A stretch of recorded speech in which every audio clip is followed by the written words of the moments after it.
it's really worth, I'm Spencer Callahan. I'd like to help. Spencer Callahan is the one to see. Call 387-2323. LA filing number 16-7970. WNXX Jackson, KNXX Donaldsonville, and WDGL HD2 Baton Rouge. This hour brought to you by Spencer Callahan Injury Lawyers. LA 21-12681. Offices in Baton Rouge. Now, The Hunt Palmer Show. A magic beyond anything you could ever imagine. You are now listening to The Hunt Palmer Show. Brought to you by Sagrera Farms on 104.5 ESPN Baton Rouge. Locking down the middle of the day. You really think that's the best idea? Live from the Mercedes-Benz of Baton Rouge studio, this is Hunt Palmer. It's quite a piece of work. Welcome in. Hunt Palmer coming to you from Mercedes-Benz at Baton Rouge studio downtown in the capital city on this Thursday. Means we're brought to you by Sagrera Farms Premium Angus Beef. Working towards the weekend. Appreciate you hanging out with us here on 104.5 ESPN Baton Rouge. Got Jordan Kitchens in the ugliest hat I've ever seen back there on the ones and twos with Cassie Spazzali. We're off and running here. Got a lot to do over the next 2 hours. We're going to shuffle some guests around today. Had some planned. We've moved some in the last 30 minutes, but we're all set and ready to go here on this Thursday. Andrew Allegretta is the play-by-play voice of the Vanderbilt Commodores. He's going to be with us in 30 minutes. LSU heads to Nashville this year. I want an update on the stadium. Probably quite a few of you that are listening that are probably going to make that trip because Nashville is awesome and LSU is going to win the game. So I think it's interesting to get a feel for how the stadium looks. We'll get a preview of Diego Pavia and the Commodores as well. Chris Blair at 2:15. Sonny Ship at 2:30 talking recruiting. We tried to catch up with Sonny yesterday. Had a commitment he needed to get to. We'll get with him today to talk about LSU in terms of its quarterback recruiting for 2027, which I talked about yesterday, as well as the latest on five-star offensive linemen from the state of Virginia. LSU and South Carolina in the mix there. We'll talk to Sonny about it in an hour and a half. So plenty to do. Let's crank things up the way we do every single day with our Genesis Opening Drive. It's time for Hunt's Opening Drive, presented by Genesis of Baton Rouge. So I went on a little bit of a numbers mission this morning. Got up, went for the old run, got the creative juices flowing a little bit. What are we going to write about? What are we going to talk about today? Because you realize we've got one show today, one show tomorrow, and then we got Brian Kelly press conference on Monday. We've got Clemson to look right dead between the eyes 2 shows from now. But you still got to kind of massage some things and figure out what you want to talk about as this week concludes. And I wanted to spend some time on special teams. I did a segment on special teams a couple weeks ago and talked about how I think LSU is going to have a quality special teams unit. But I wanted to do some digging in 2 different respects about special teams for a story I've got up at LouisianaSports.net and for what I want to talk about today. And I go back to a team that now is significantly in the rearview mirror. I do realize that. But I feel like the recall on it for my listenership, for the LSU fan base, is pretty good. I think most of y'all, if you're not 17 years old, have a pretty good remembrance of that 2011 LSU team. It's one of those deals where when they go on a run that special, and with YouTube around right now, like you feel probably a little bit more connected, remember and have better recall of that season than if I said, what about the 2014 Tigers? You have to go through, okay, that was when Mettenberger left, Beckham and Landry left. Oh, that was Fournette's first year. Yeah, he went to Houston. You could probably get there if I say 2014, but it takes you a little bit longer. When I say 2011, I feel like a lot of you kind of lock in to that team. And I wanted to talk about the special teams on that unit just as an example of how impactful it can be. I think you'll remember these plays. Tyrann Mathieu strips DeAnthony Thomas on that punt in Arlington and runs it back for a touchdown. Like, that is a monster play in that game. Obviously, Tyrann did the same thing when LSU was down 14-0 against Arkansas in Tiger Stadium. He runs a punt back 90 yards, and LSU just whitewashes the Hogs from there. LSU did not get a first down in the first half against Georgia in the SEC championship game. But Tyrann runs a punt back, and that gets LSU kickstarted. He runs another one back into the red zone, and LSU destroys Georgia in the second half of that game. So you look at those plays, and I would also point to Morris Claiborne's kickoff return in Morgantown that absolutely helped LSU win that game and maybe staved off a loss in that game. I'll tell you this. This is something that I think you probably don't remember off of hand. I actually, and this is one of the few sidebars I actually have vivid memories of writing because I've never been in Morgantown and have not been back since, so it's the only time I ever spent in Morgantown. Luke Johnson was working for Tiger Rag at the time. I was with BBI. Luke wrote the game story, and I wrote the sidebar, which means the story kind of off to the side, and I wrote it on LSU special teams that day. So I went back and said, well, what did they do so special? Okay, well, here's that. Morris Claiborne ran a kickoff back. You remember that, and West Virginia has drawn within one score when he did that. But Brad Wing, also that night in Morgantown, dropped 6 punts inside the 20-yard line. 6 in that game. West Virginia's average starting field position for that game was their own 15-yard line.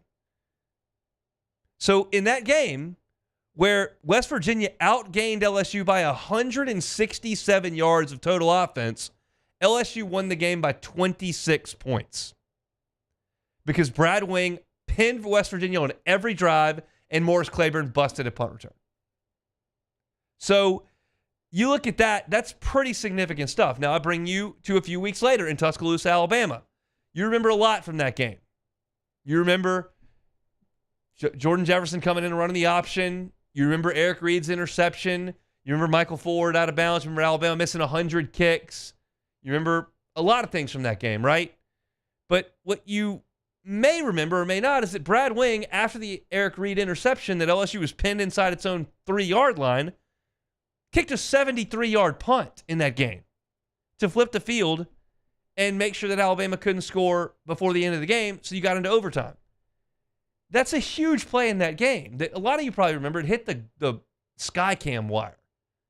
But special teams for that 2011 team was just massive in huge games, and you don't go 13-0 to start that season if you don't have great special teams. Now let's look at what LSU has done since in the last 4 years with Brian Kelly. Well, you remember the first game Brian Kelly ever coached at LSU. You got 2 kicks blocked, including the extra point that kept you out of overtime, and you muffed 2 punts in that game. Quite literally, if you win that game against Florida State, you go to College Station, Texas, where you got crushed, but you go into that game with legitimate national championship implications. Now, I think Georgia was going to dust you the next week anyway, but, I mean, I'm not making that up. If you beat Florida State, you would have gone to the SC championship game with just 1 loss. You would have gone to College Station with just 1 loss, and you could have beat A&M, played Georgia for the right to go play in the playoff. But you didn't because special teams were so bad. You muffed the opening kickoff against Tennessee. That year, you were 114th nationally in punt return average. 114th at LSU. That's just unacceptable. So now you bring in Ahmad Anan from Grambling, whose job is to fix the special teams. Last year, you were dead last in the SEC in average punting. Dead last, 16th. Like, that's unacceptable at LSU. You were 126th out of 134 teams in average punting. You had Peyton Todd, Blake Oxendorf. They averaged 39.6 yards per punt. You only had 1 punt the entire season that went 50 yards. This is LSU. Get a punter. So now you've gone out and added Grant Chadwick. As a freshman last year, he had 13 punts that went 50 yards. In one game against Duke, he averaged 48.8 yards per punt. 21 of his punts were down inside the 20. LSU's 2 punters last year combined for 12. He had 21. Distance control, hang time, leg strength, all that. Chadwick is a significant upgrade from what you had last year. And then you've got Aaron Burrell, who's going to handle your kickoffs for you. He was 3rd in the country in touchback percentage last year. He's back. So as far as your guys who were kicking the ball away, kickoffs and punts, you feel really good about that. Chadwick had an all-conference year, averaged a significant amount as a freshman, pinned the ball deep, like great year. Burrell is a proven commodity. And then you got Damian Ramos, who's been your place kicker for 3 years. He's third all-time in attempts at LSU, and he's seventh all-time in accuracy. 78% of his kicks he's made. So from that perspective, kicking the football, you feel like you're in a better spot. Now, Brian Kelly said this back on Monday when we talked to him. He said, and this isn't to bash anybody, but you've watched us play. We very rarely, other than returns, which we didn't flip the field with our feet. We didn't flip the field with the punt game. We need to flip the field and put pressure on offenses, and we didn't do a very good job of that last year.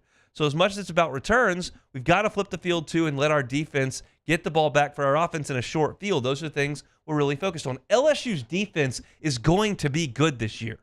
It's going to be a good defense. You're going to watch that team fly around, make tackles for loss, be tough on third down, get after the quarterback. They're going to make some plays on the ball in the secondary. Give them some help with the ability to pin teams back, and then you can make life easier for your offense. So I like LSU's ability in special teams all the way through. And that doesn't even include the return game, and I don't even need to talk about that. Xavier Thomas has 2 kickoff return touchdowns in his career and a punt return touchdown.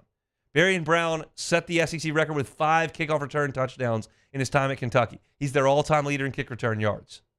That doesn't even mention Aaron Anderson, who housed a kickoff against Oklahoma last year. It doesn't mention Chris Hilton, who's maybe the fastest guy out there if they wanted to. I wouldn't mind if they sent Caleb Jackson back there to return kickoffs. He's big, strong, and fast.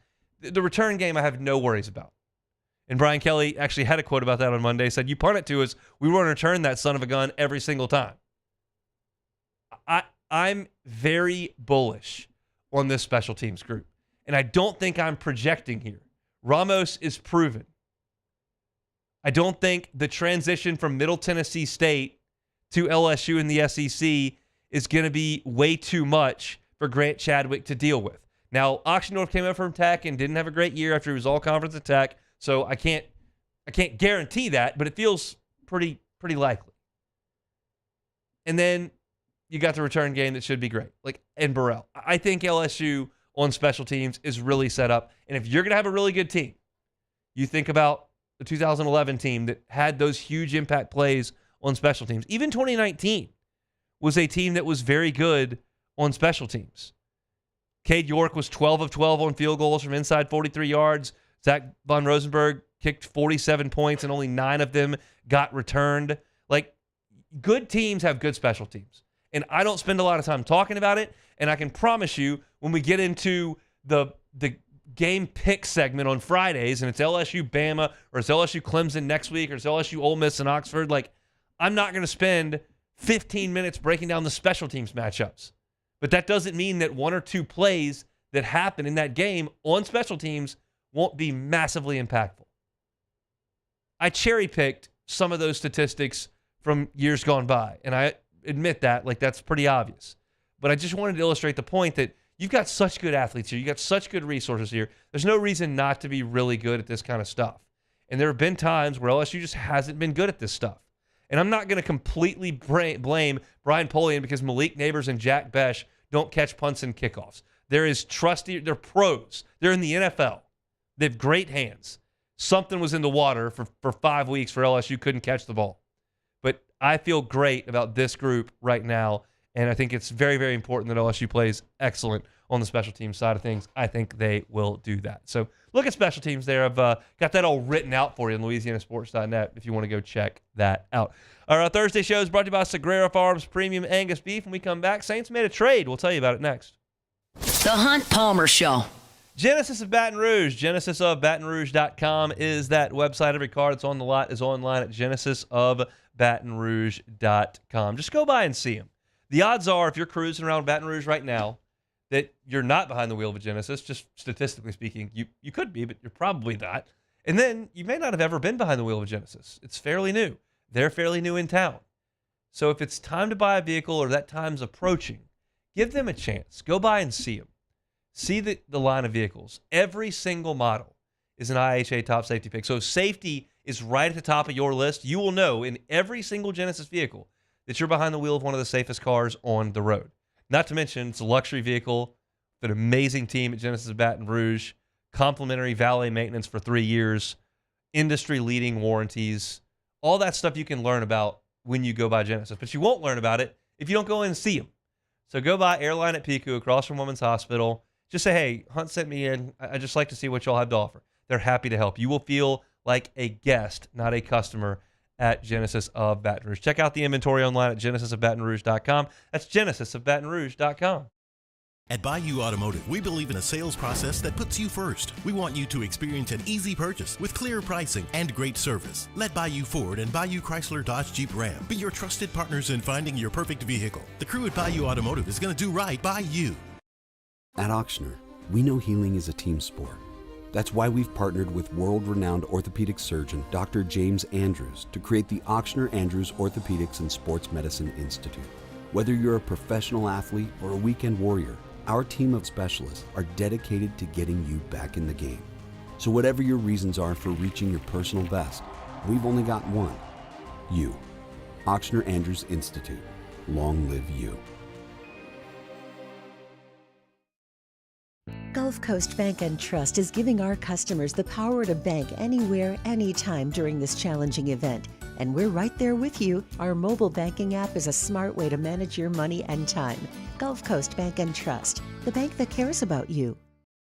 I'm Gabrielle McLeod on behalf of the Louisiana Propane Dealers.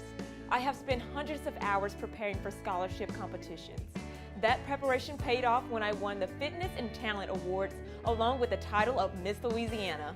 The Louisiana Propane Dealers are also pretty talented and want you to be prepared for when the power goes out. Visit LouisianaPropane.com to find out about propane generators and other safety tips. Louisiana Propane, it truly is the fuel for our future. Bayou Chrysler Dodge Jeep Ram is taking $22,500 off MSRP on the brand new 2025 Ram 1500 Laramie with $22,500 off MSRP with a complimentary 7-year powertrain warranty that comes with all new Bayou Automotive vehicles. If you need sales or service, the crew at Bayou Automotive is going to do right by you. River Parish Contractors has immediate openings for structural steel shop fabricators. Call or text Big Jake today at 318-547-1000 or go to rpcontractors.com and click on employment. River Parish Contractors. Let's get building. At Luba Workers' Comp, our journey began over 30 years ago with a simple belief: our clients come first. At Luba, our business has always been focused on people, not policies. Through every success and challenge, we've continued to grow because we've stayed true to our values, committed to providing you with genuine dependability. Because your well-being is more than a priority. It's our purpose.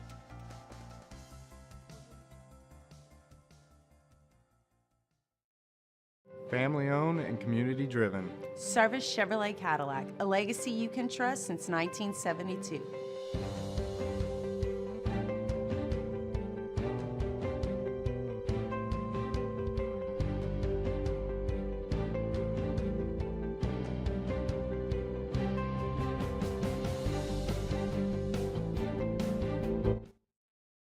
You're listening to The Hunt Palmer Show, brought to you by Sagrera Farms.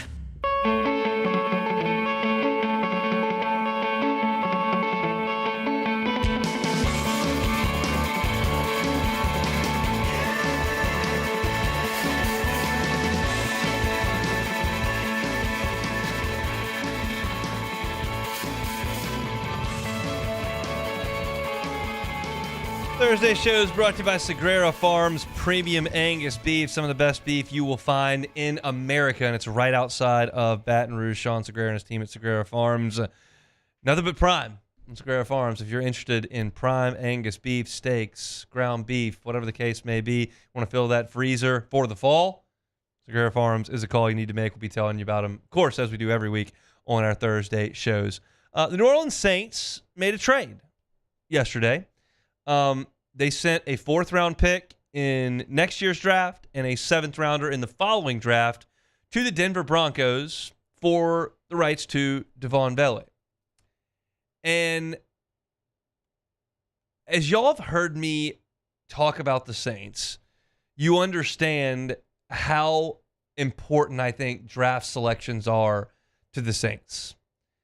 And I did not want the Saints to spend a lot of draft capital to move up in the draft, as they have in the past, to get one player when you need as many lottery tickets as you can get. So conventional wisdom would be, if you say back at draft time in March, April, May, like, hey, don't trade your draft picks for one player. You would suggest, hey, don't trade draft picks for this one player, right? No.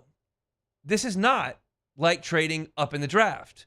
This is trading for an actual NFL player who went out there for Denver last year, played in 13 games, caught 41 balls for 475 yards and 3 touchdowns. A very productive rookie player for the Broncos in a developing passing game. Bo Nix was pretty rough early in last year before he turned a corner, and the Broncos really hit their stride late in the season, and that's when you saw Vele come alive. I think this is a really good move for the Saints. I'll explain why. First of all, because you're looking at a guy who is 6'5", 210 pounds, and I look around the Saints wide receiver room, and I struggle to find guys that I know can dunk. It's a bit of an exaggeration. I'm sure Chris Olave and Rashid Shaheed have no issue dunking on a 10-foot basketball goal. However, all of the guys in that room are about 5'11" to 6'1". I need some size in that room. I need a physical presence. I need a big body. I need a big frame. Here's your answer. And guess what? Not only is he your answer, he's young and he's cheap. Now, he's not as young as most rookies because he's 27. But you're talking about a guy who I would suggest has 4 or 5 really, really good prime years of football in him. And you grab him on a rookie contract. You don't always get 27, 28-year-olds on rookie deals, right? Well, you get one here. So the fit from the Saints' perspective with their roster makes all the sense in the world. You need this body type. Your receiver room should look more like a basketball team than it does right now. Right now, it looks like a bunch of guys who are clones of each other. And there's talent there. I like Olave. I like Shaheed. Beyond that, I'm not sure what you've got. Brandon Cooks at the tail end of his prime. Beyond that, probably, but he's still the same size. Like, you needed this, and so you got that. That's a big deal. And the other side of the trade is always, okay, what did you give up? Well, I told you the Saints gave up a 4th rounder next year and a 7th rounder the year after that. And while those are assets, they're very questionable. And suggesting that you would find someone that you know can go out an NFL season and catch 475 yards worth of ball and 3 touchdowns is a stretch in the 4th round. Now, you hope you've really hit home runs with your 4th-round picks in this past draft with Stutzman and Quincy Riley. But you look at some of the other 4th-round picks you've taken. Nick Saldiveri, Jake Haener, not going to help. Now, Ian Book, bust, didn't help. C.J. Gardner-Johnson, that's a hit, no doubt. Rick Leonard, never helped, tackle. David Onyemata, good player, absolutely, that's a hit. Kyrie Fort, bust. Like, these are the guys you're getting in the 4th round. Your hit rate's not even 50% on guys that you're taking in the 4th round. This is going to be a hit. And the 7th round is an even bigger crapshoot than that. I mean, I can go through the 7th round picks the Saints have taken. Very rarely does the 7th round pick help you a lot.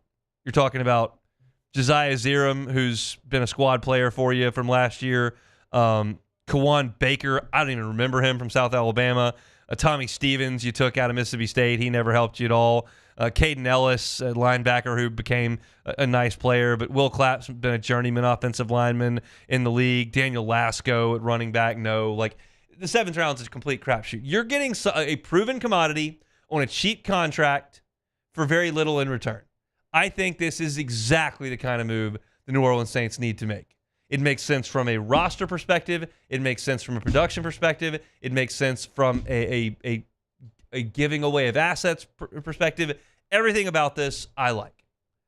And that's the kind of moves the Saints are going to have to make moving forward if they want to dig themselves out of this rush. I think Vele comes in immediately and becomes a guy who is going to play.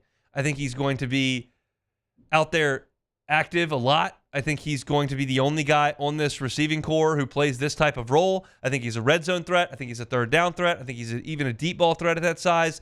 I think this is an immediate help to your roster now and to your roster then. And my entire point with everything the Saints do when it comes to free agent contracts, when it comes to drafting, when it comes to to signing the guys that are on your roster to extensions. Like, everything needs to be in mind with what's best for the next really good Saints team. And this could be really good for the next really good Saints team. Maybe that's next year. Maybe it's the year following. Either way, he should be around. He should be productive. So this is a big win for the Saints. It seems small. It's not one that's going to make the front block of SportsCenter. Not one that's going to dominate the crawl on the NFL Network. Not even one that I led the show with today, but one that makes all the sense in the world. So hopefully you can get him into camp. You've got a couple of weeks to get him ready for that first game, and he should fit right in as a guy that you don't have. You don't have this option. So I am all about getting Devon Bailey in this trade, and you at times concern yourself with doing business with Sean Payton. You know, Loomis and Sean Payton go all the way back, and maybe he knows something that you don't. And I think there's a lot of fans that are around here in South Louisiana that trust Sean Payton far more than they trust Mickey Loomis, and I get that. I completely get that. But this makes a lot of sense, I think, for both teams. The Broncos have a loaded receiver room that's very much set up without this asset. They get a couple of draft picks that they can use at a later time, and the Saints part with those assets, which are very much question marks, and they can go ahead and add in more of a certainty. I wouldn't call it a certainty, but more of a certainty than what you had on your roster previously, and certainly what you can have on your in your draft pick. So I'm all about this move. I think it's a really, really good one for the black and gold with this trade. Just 2.5 weeks before things get started with the Saints and the Cardinals. You've heard me talk about it, Jordan Kitchens. Does this move your needle? I don't really have anything positive to say about anything Mickey Loomis does. Easy now. We got to do something good. My thing is, Hunt, I wanted them to draft a receiver so bad. I was with it until I found out he's older than me. Like that's where the problem starts to lie. It's like, you're telling me a 26-year-old, 27-year-old can't play? Well, it's more like you said, the next great Saints team. He's already turning 20. He's already 27 years old. Right. Like, how the lifestyle of an NFL guy is not really that long, you know. But my thing is, though, at 31, he can't play? Yeah, you could be receiver 4, you know. I didn't say he was going to be the main guy. My thing is, like, what I wanted, because we all know, we're all aware about Chris Olave's head. Chris Olave is basically one hit away from God knows what happens to Olave. So I was always down for them to draft a receiver in this draft. You didn't get one, that's fine and dandy. But it's like, just seeing how Broncos fans were, oh my God, they gave us a 4th-round pick for this guy. I mean, they liked him. Don't get me wrong, they didn't have nothing bad to say about dude, but it was more like the Saints just overextended their hand again for a piece that you already could have covered your tracks. Everybody knew going up to the season, having Brandon Cooks, Chris Olave, and Rashid Shaheed, 3 guys that are like barely 6 feet, if that. Brandon Cooks probably 5'10" on a good day. Everybody seen that was going to be a deficiency, and you still went and paid a 4th-round pick and a 7th next year for a guy that was drafted in the 7th round who was going to lose the numbers game regardless. He was going to lose the numbers game in Denver regardless. So it's like, who knows? Would they have cut him? I don't know. I just know that, like you said, they had a loaded receiver room in Denver. He's losing the numbers game. They had to get rid of him. And it's like you paid extra for something. I don't know that you did. Like, you take a receiver in the 7th round, he's probably not going to make the team. Well, I'm not even saying, he did in Denver. Yeah. But, like, this is a more sure thing than a draft pick. You've already seen him play in the NFL. You know he can do it. But also, we had a guy a couple years back, A.T. Perry. Tall, he had I don't know what happened with Dennis Allen. He like fell out with him the next year, but it's just like we're running in circles, and I'm just tired of running in circles. I just feel like the Saints are just running in circles, and it's like I want to be positive, like, oh yeah, he's trying to make the team better, he's trying to do this and that, but I just feel like, you ever seen the cartoons where the guy's like walking into the rake and the rake just keeps hitting him in the face? Yeah. It's like that's what I just feel like we're perpetually in at the moment. We just keep walking into a rake, and it's like, oh well, maybe something different's gonna change. Like I don't have nothing positive to say about Mickey. He doesn't. It's going to be a long fall for my guy Jordan Kitchens. All right, let's talk Vanderbilt football when we come back. The Hunt Palmer Show. One Bath and Closets. OneBathAndClosets.com is that website. David Duvall and his team, 30 years redesigning and remodeling bathrooms and closets. David told me back when we went to breakfast on Tuesday, the thing that they do the most often, if this rings a bell, we'll reach out. They do this a lot. They take the model of the bathroom that has the stand-in shower and then the big jacuzzi-style tub. They transform that stand-in shower that's kind of narrow, it's a square, and they turn that into a linen closet. And then they take that big tub that no one ever uses, and they put in a bigger, more spacious walk-in shower. If that's something that would fit in your bathroom that you'd like to explore, let David Duvall and his team handle it. That's not something you want to call the handy guy down the street to start working on. Get David and his team that have been doing this for 30 years, that have a master plumber on staff, that can show you the template for what they do constantly, and then get in there and help you out with that. Check out the website, onebathandclosets.com. You can see pictures of their great work. They handle vanity build-outs as well. You can have a new closet put in. Get that free consultation with David and his team at onebathandclosets.com. It's onebathandclosets.com. There it is, the extra mile, on the border of expected and extraordinary, for those willing to go further. Like vans customized for work or play, with safety and tech to keep you connected. Supported by a 5-star sales, service, and finance team. And backed by the 1-star you know. So go the extra mile. It's never crowded, because so few have what it takes to go there. Mercedes-Benz Vans. Breck teamed up to reimagine your parks, and you imagined big. With your help, we went to work, creating 12 beautiful community parks across the parish. A family-sized water park, miles and miles of trails, and parks just for your dogs. There are more places to splash, to explore, to run wild, and even soar. You imagined, we delivered. Gold. Breck, your #1 park system in the nation. These ice cubes could have been a thankless bed for an all-you-can-eat salad bar. But instead, they cradle and cool the crisp, refreshing Dos Equis. Nicely done, ice cubes.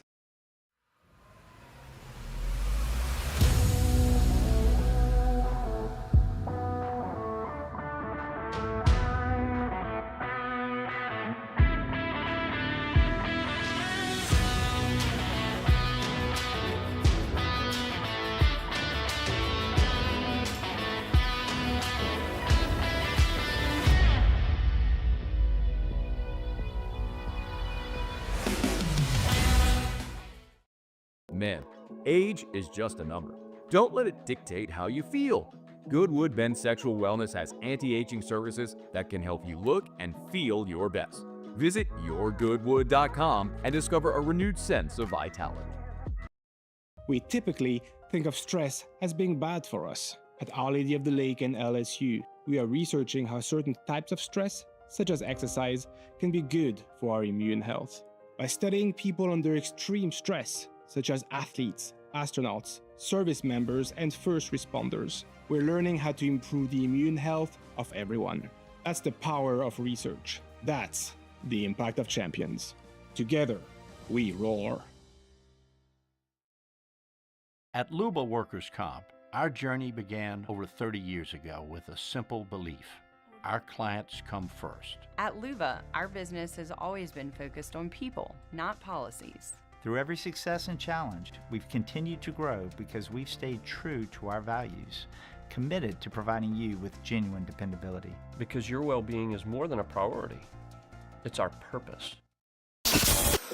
This is the Hunt Palmer Show, brought to you by Renaissance Homes and Pools.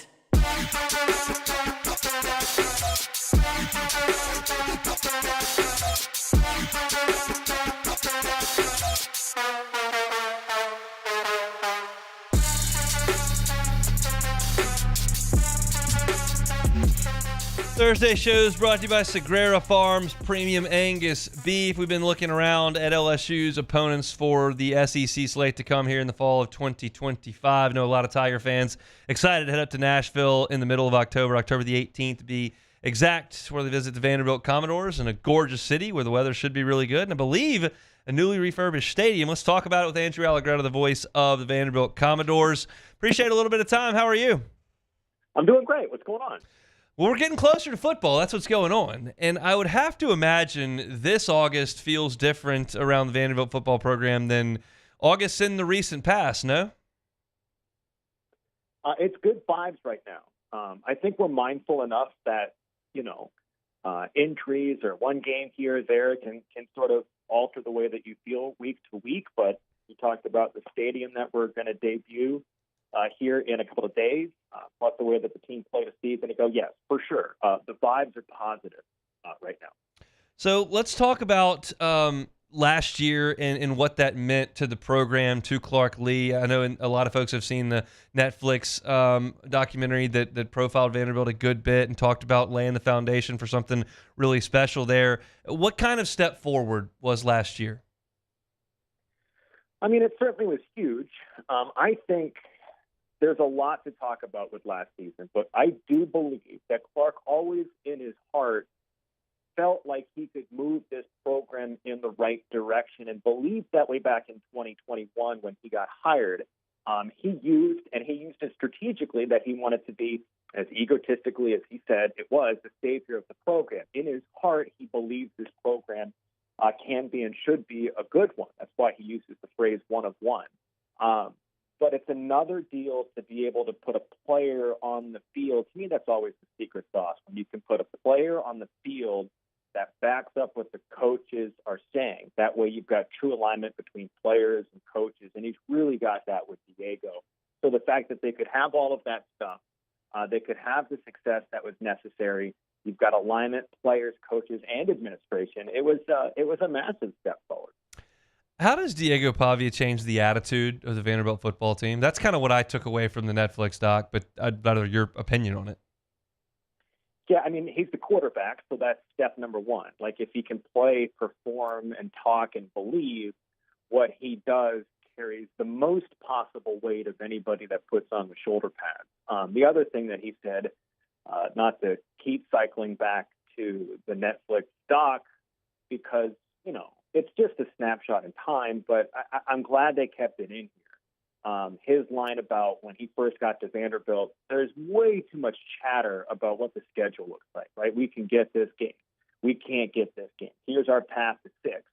And it irritated him. I know it irritates Clark and others because the message is we're going to go try to win every single ball game. We can win every single ball game. We've always been mindful that margins are thin for Vanderbilt during the build, right? Like, it's not just going to be us trotting out an LSU roster or an Alabama roster or a Georgia roster. But there was always a belief from Clark and then echoed and doubled down on by Diego that if we take the field, if we strap on the helmet, then we can win a ball game. So I think that's probably as much of anything, just a sense of true, genuine belief. It doesn't matter what the uniform across the way is, that we've got 12 games on our schedule and the intention is to win 12. When I think about Vanderbilt, I think about some really good skill players over the years, running backs and wide receivers as well. The line of scrimmage can be difficult. I'm looking at an offensive line that I think only turns one starter, but I see a lot of seniors. How do you feel that offensive line should be able to operate in front of Pavia? Man, what a good question.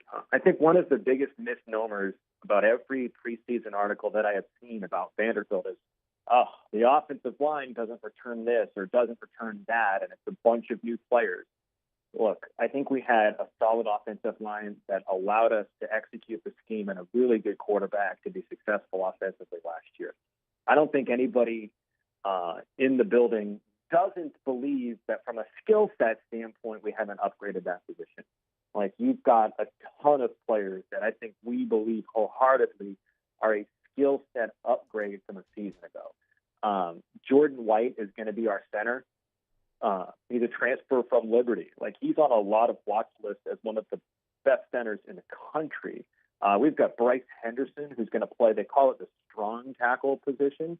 He's 6'8". And when we say 6'8", it's not like, you know, phony, baloney, goofy roster 6'8". That dude is huge. He's going to play that outside strong tackle position. Like, right down the line, I think we believe that the talent of that offensive front is better than it was a season ago. So that should bode well for Pavia. But again, injuries happen to everybody. They happen to every single position. So stuff can change very, very quickly. But as we get set for 25, there's a lot of optimism that the offensive line is going to allow the offense to be better than it was a season ago. Do you feel like Eli Stowers at tight end is probably the focal point of the skill position players? Is that fair to say? I mean, I guess, right? We have not had a genuine first-round draft pick since 2008, and I don't necessarily know who would be considered the last first-round draft grade in the past 10 years. I don't know if Jordan Matthews perhaps kind of snuck into that conversation. The wide receiver turned eventual tight end at the pro level, very, very SEC's all-time leading receiver statistically. Yeah. He has to be that guy. But I think, at crunch time, your best players have to make the plays, no doubt. But I think because he's going to absorb so much of the scouting report, I think we believe that there's enough intriguing pieces behind Eli that, one, those pieces can step up, and two, they can knock down some of the pressure off of Eli from a scouting report standpoint, too. Mentioned a lot of departures on the offensive front. The defensive front, that's not the case. Front seven almost entirely intact. Is that the strength of the defense? Linebackers specifically.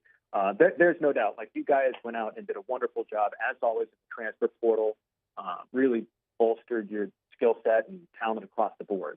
I think Vanderbilt zoned in on the line of scrimmage. They upgraded the offensive line. They added a lot of really good depth on the defensive line, and that's bolstered by the fact that our linebackers are, I don't know that every single one of them is going to be an NFL prospect, but I think we sit here and go, every single one of those guys could make an SEC football roster, and they could do so successfully and crack the depth chart at a lot of places.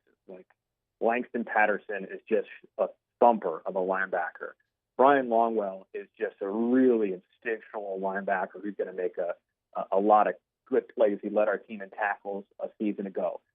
You've got a guy like Bryce Cowan who's got a ton of athleticism. He's back. Nick Rinaldi is he's a linebacker, but he's versatile. He can kind of play an edge position. He led our team in sacks a year ago, had a sack on Milroe in the game versus Alabama. He's back. And then you've got that kind of flexible, hybrid safety linebacker position in Brandon Fonten that had the interception and touchdown versus Alabama. He's back. He is an absolute lightning rod.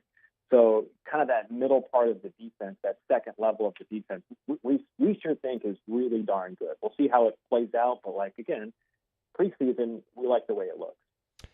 I feel like I could just break Vanderbilt's schedule down month by month. I look at September, if I include August 30th in September, it's Charleston Southern, then 2 back-to-back road trips at Virginia Tech, who Vanderbilt beat last year, and then at South Carolina before Georgia State and Utah State wrap up the non-conference. How important are those 2 road games right there after Charleston Southern for the start of this team? Man, I don't know. I think I get the schedule conversations. I think one of the things that I'm going to start taking away from a season ago is, if you told me at the start of 24 that Vanderbilt was going to end up going 7-6 and making a bowl game, I would say, yeah, that sounds like something that we could do. I don't know if we would, but we could do it. But there's no way you're going to get to 7-6 with the games falling the way that they did between Alabama and Georgia State and all of that sort of stuff. So, I don't know. If we go 0-3 to start, that's a red flag. But I don't know. I think, again, back to what Diego Pavia said, right? You want to be able to go on the road and pick off Virginia Tech again. You want to be able to go on the road and get a team in South Carolina that, has befuddled Vanderbilt for more than a decade now. But, I'm sure a lot of LSU fans have tremendous confidence that they're going to come to Vanderbilt and walk out of here with a victory. Well, so did the Alabama fans. So did the Virginia Tech fans, right? So I think, who knows if we pick off you guys, LSU, whatever it is, October. But it's so hard for me to sit here and say, well, they've got to be 3-0 because here comes Texas and LSU and whatever. Who knows, man? I walked out of 24 going you can't schedule plot anymore because you're gonna be wrong. That's completely fair. One thing that I know you won't be wrong about is telling me about the new look stadium. I know it was kind of a construction site last year.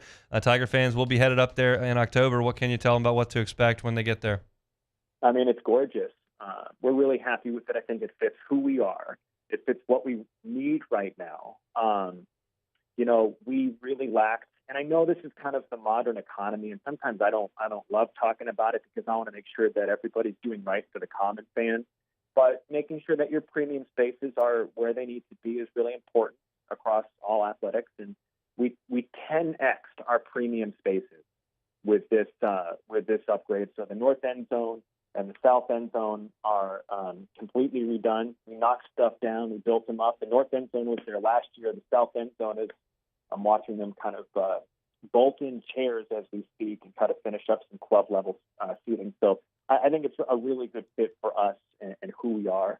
And I think it really should add to the game day experience, yes, for visiting fans as they come into town, but also should make the experience that much more compelling for, the Vanderbilt community here in town.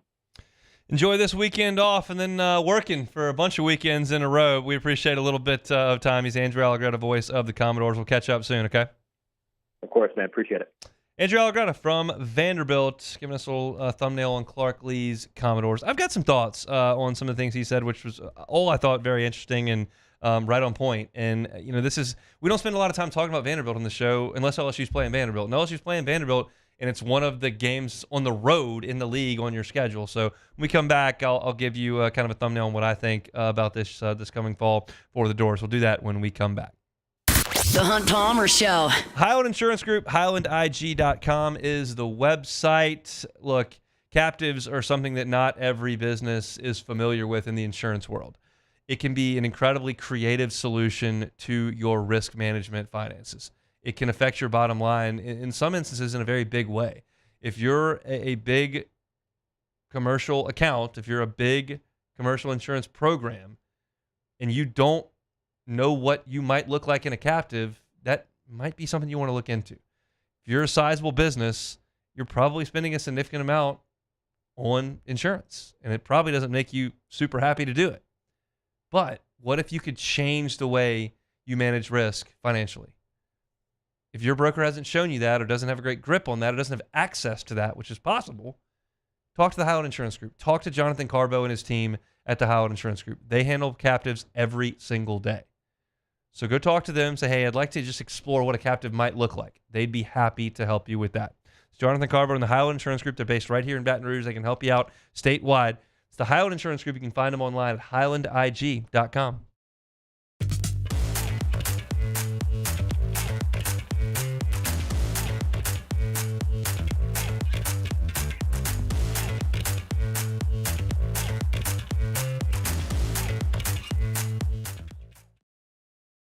When it comes to industrial construction, River Parish Contractors can do it all. Mechanical, structural, custom fabrication, specialized welding, and turnaround services. Strategically located in between Baton Rouge and New Orleans, we have the local team with the experience and commitment to safety to manage the most complex industrial projects.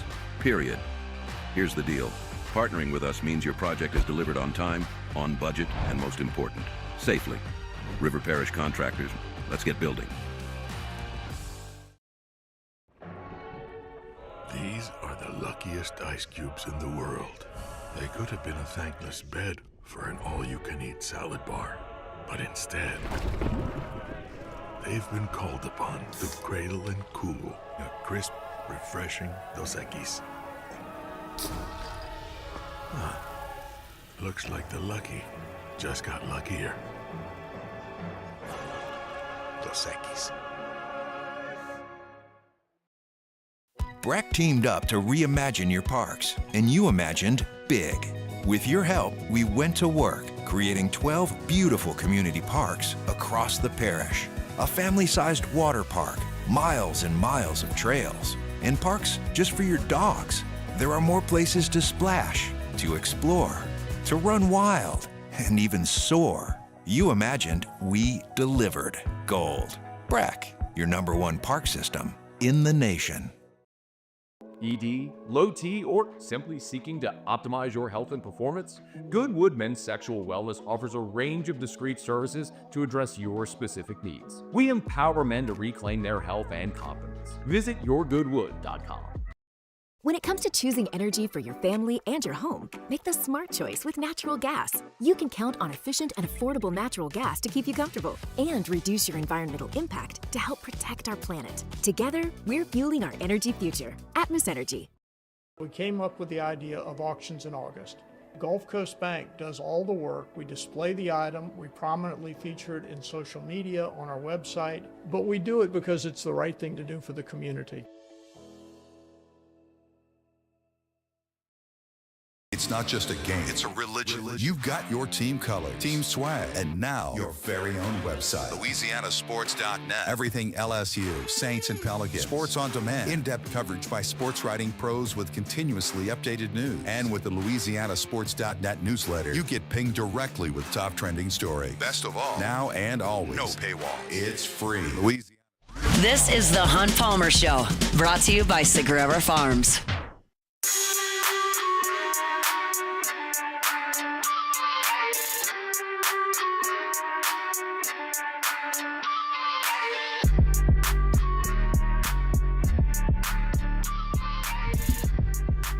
Thursday shows brought to you by Sagrera Farms Premium Angus Beef. I tell you about Sagrera Farms every single Thursday. Some of the finest beef in the nation is right here just outside Baton Rouge. And it's a scientific process that Sean and his team over there at Sagrera Farms have developed over the course of this decade. And the result is top 1% beef. I tell you every time about these intramuscular fat scores. Select beef is 1 to 4 on the IMF scale. Choice beef, which is probably 60% of the beef you see out there, is between 4 and 8% on the IMF score. Prime, which is 10% or less of the beef out there, is 9% or better. Sagrera Farms on the farm right now has 15s, 17s, 19s, 20 on that scale. Truly some of the finest beef in the country. If you're sick of asking questions about the beef that you purchase weekly, you don't know where it comes from or if steroids were used or if you're talking about antibiotics being used inappropriately, that never happens at Sagrera Farms. And when you go to Sagrera Farms, you get to pick the beef that you buy. You pick the cow. I want that half. I want that side. I want that whole cow. It's one DNA, and it's going to be prime. They're consistent in the product that they produce. It's strategic mating of some of the finest cattle you'll find. And it's a 3-year journey. Raised on grass, finished on grain, dry aged 35, 45 days. And then you purchase it, bring it on home, put it in your freezer. Prime Angus beef. Fillets, ribeyes, strips, flanks, skirts, chuck roasts, the whole deal you can have in your freezer for the fall for football season. You want to put steaks on the grill when you're watching the Tigers? Sagrera Farms is what you need to be eating. Call Sean, 225-719-1723. It's 225-719-1723, Sagrera Farms Premium Angus Beef. You know, I bet there's a lot of people, speaking of Vanderbilt, who we talked about in the last segment, who don't recall that Vanderbilt lost to Georgia State last year. Vanderbilt went to Atlanta and lost to Georgia State 36-32. I bet you don't realize that Vanderbilt last year beat Ball State by 10, 24-14. Those have kind of been forgotten because of how well Vanderbilt played up to the elite teams in the SEC. They beat Alabama, and that was not a fluke. They didn't get 5 turnovers. They didn't block 2 field goals. The quarterback didn't get hurt, and they just beat Alabama. Alabama could not stop Vanderbilt, and that's why Vanderbilt rolled up 40 points in that game and won it. They played Texas to a 3-point game. Texas, playoff team. 3-point game. They went to the Plains of Auburn, held Hugh Freeze's team to 7 points. The game here in Baton Rouge, I don't remember a lot of plays from that game. I remember LSU wearing just abhorrent uniforms in that game. It's really my only memory of it. But it was a 7-point game. I don't remember sitting in the stadium thinking LSU was going to lose that game. I know that, it was a 7-point game.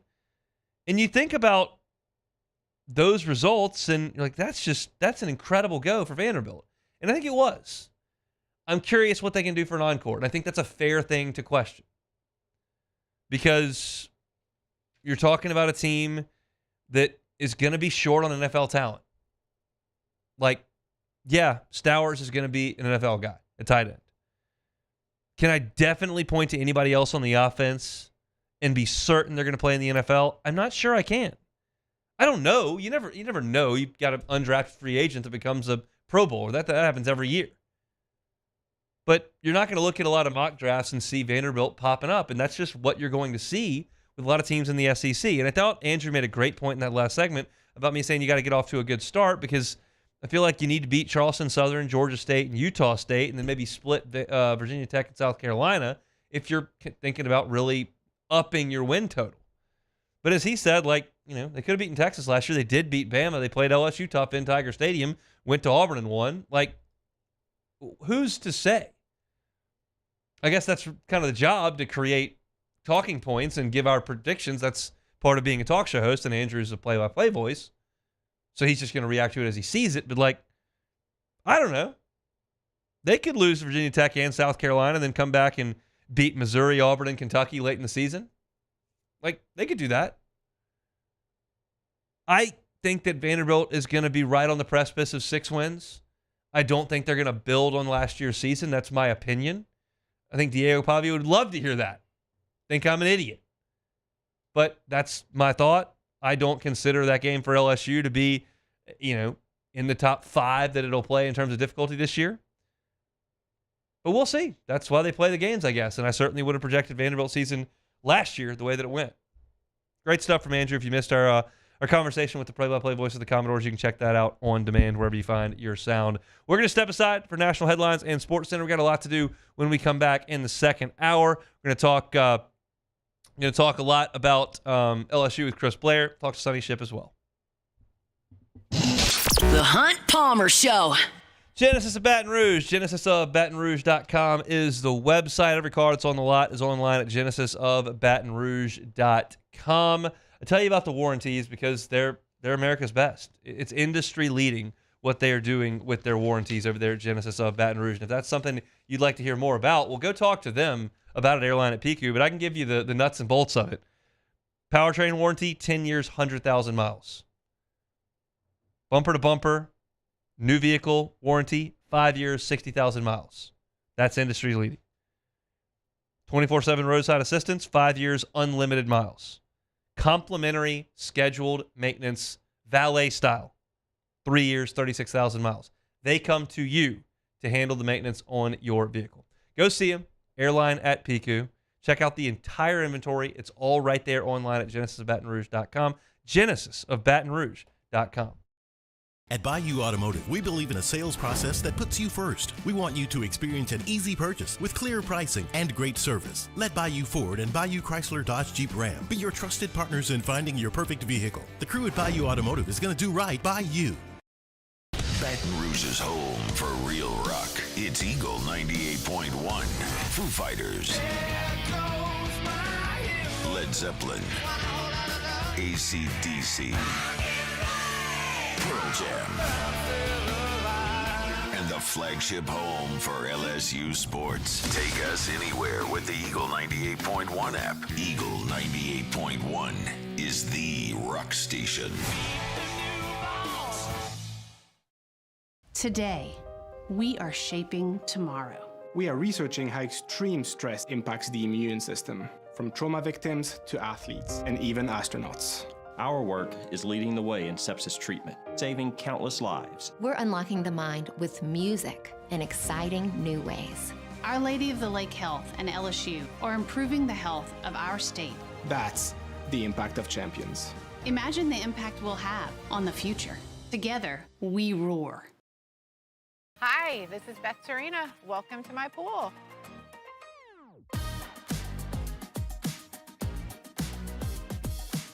The first time I saw this beautiful pool, it exceeded every expectation that I had. They were able to get everything we wanted in this pool. It is a beautiful pool. We live out here, we eat out here, we watch TV out here. This is like our living room outside. We love this pool and everything about it. When we decided to build our pool, we called a great friend who is one of the best pool builders in the country in North Louisiana, and we said, who would you choose to build a pool in Baton Rouge?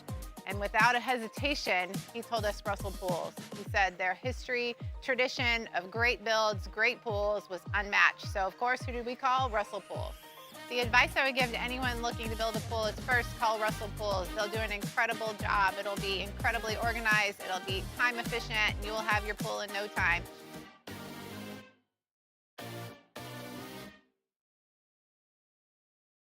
At Ochsner, we know healing is a team sport.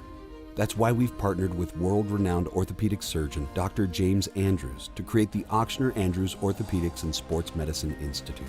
Whether you're a professional athlete or a weekend warrior, our team of specialists are dedicated to getting you back in the game. So whatever your reasons are for reaching your personal best, we've only got one. You. Ochsner Andrews Institute. Long live you. Family owned and community driven. Service Chevrolet Cadillac, a legacy you can trust since 1972.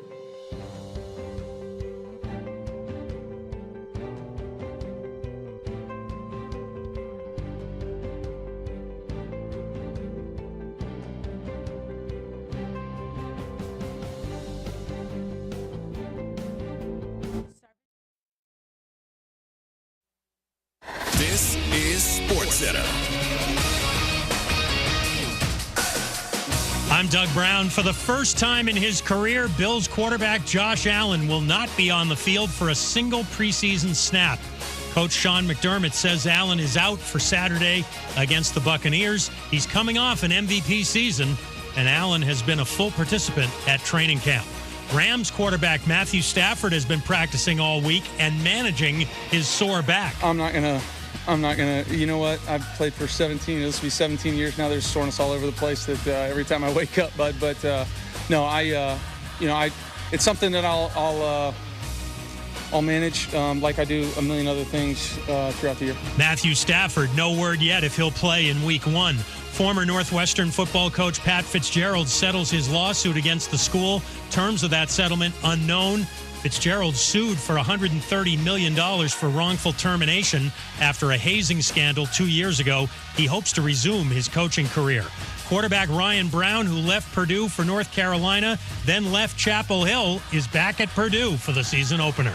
Hey, it's your resident Super Bowl champ, Chris Candy. Coming up Friday, the Colts have a new starting quarterback, but I'll tell you why they are destined to finish last in the AFC South. It's Unsportsmanlike, 6 a.m. Eastern, right here on ESPN Radio, ESPN2, and ESPNU. Now, the Hunt Palmer Show. A magic beyond anything you could ever imagine. You are now listening to the Hunt Palmer Show, brought to you by Sagrera Farms on 104.5 ESPN Baton Rouge. Locking down the middle of the day. You really think that's the best idea? Live from the Mercedes-Benz of Baton Rouge studio, this is Hunt Palmer. It's quite a piece of work.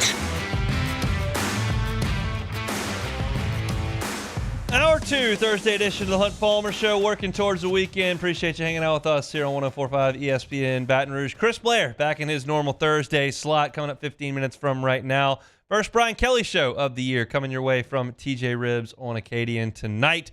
Chris will preview that. We'll talk a little football with him, and then we will spend the 2:30 segment of the show today talking to Sonny Shipp. We wanted to catch up with Sonny yesterday, weren't able to, but we'll talk to Sonny coming up in 30 minutes about LSU's quarterback recruiting for 2027.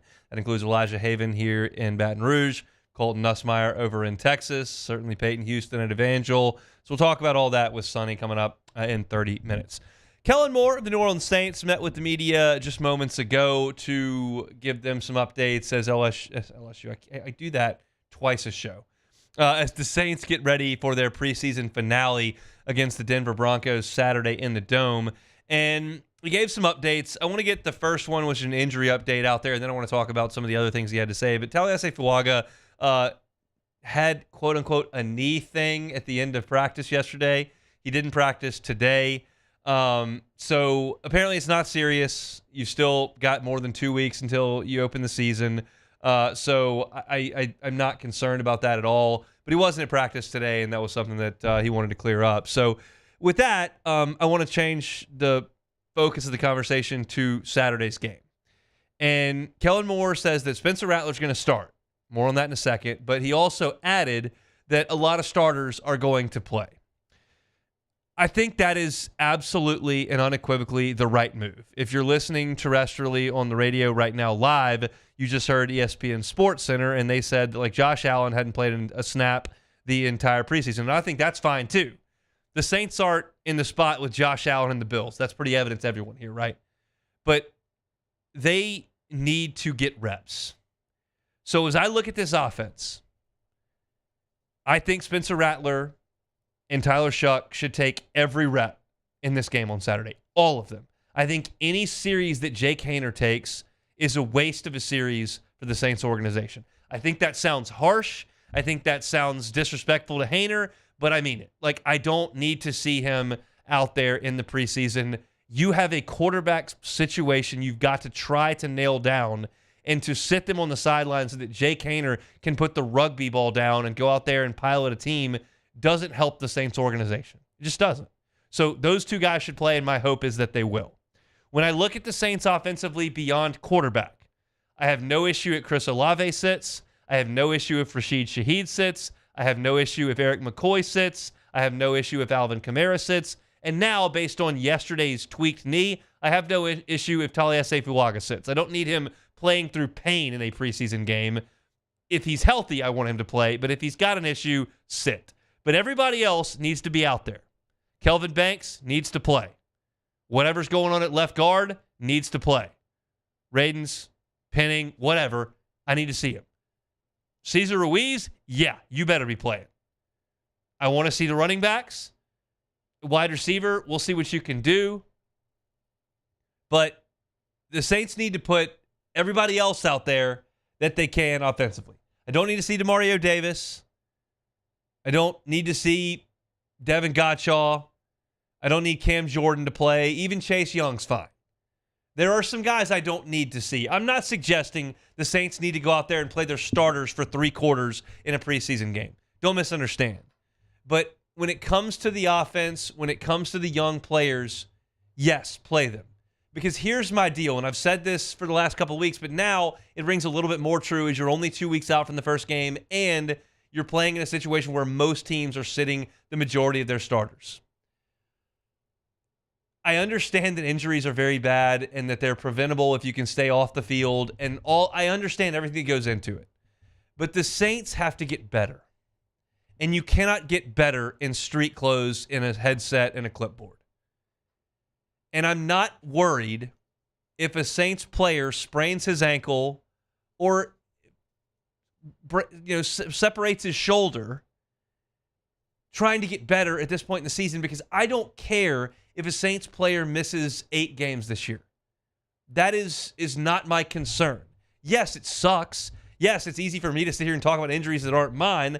That's not the way I'm framing it. I'm suggesting that the risk and reward of trying to get reps and get better is worth it to me. It's not worth it for Josh Allen. It's not worth it for Cam Jordan. It's not worth it for Alvin Kamara. But it's worth it for these young offensive linemen, these young defensive linemen, certainly these young defensive backs, the young linebackers that have played so well. Even if they're going to start, I need to see them play. So I think that Kellen Moore is handling this thing really well. I think he's let both quarterbacks start a game with the ones. Had the receivers in the second game, not the first game. I get it, but the offensive line, you've given them reasonable shares of the reps. Jake Haener hasn't played a ton, and now you're going back to Rattler in this spot, and let's talk about that. I'm okay with it. I personally think, just in terms of psyche, decision-making, locker room pressures, all those things, I think it's easier to go from Rattler to Shuck midseason than it is to go from Shuck to Rattler. I think that's conventional wisdom.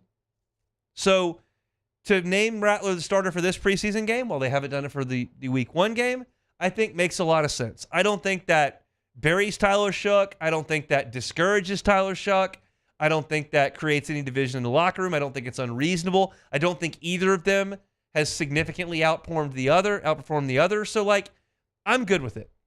And you pull for Spencer Rattler. You hope he goes out there and plays well. I don't think it's reasonable to get both quarterbacks significant time with the first team offense. I think at that point, you may be overextending yourself. You can't get Rattler 2 quarters and Shuck a quarter with the first team offense.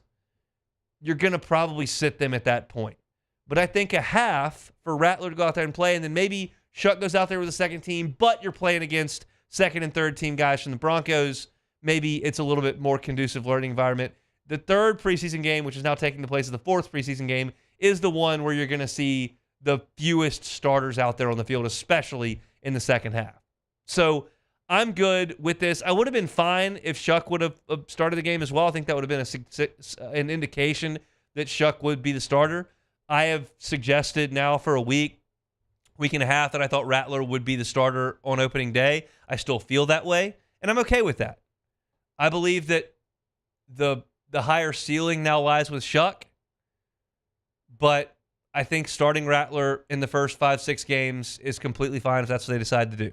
But what you can control right now is what you do with your personnel in this preseason setting. And I think getting more starting offensive linemen out there is good. I think getting your quarterbacks out there for a lot of reps is good. I don't need the key skill guys out there at this point because you've got other options there who are trying to make the team.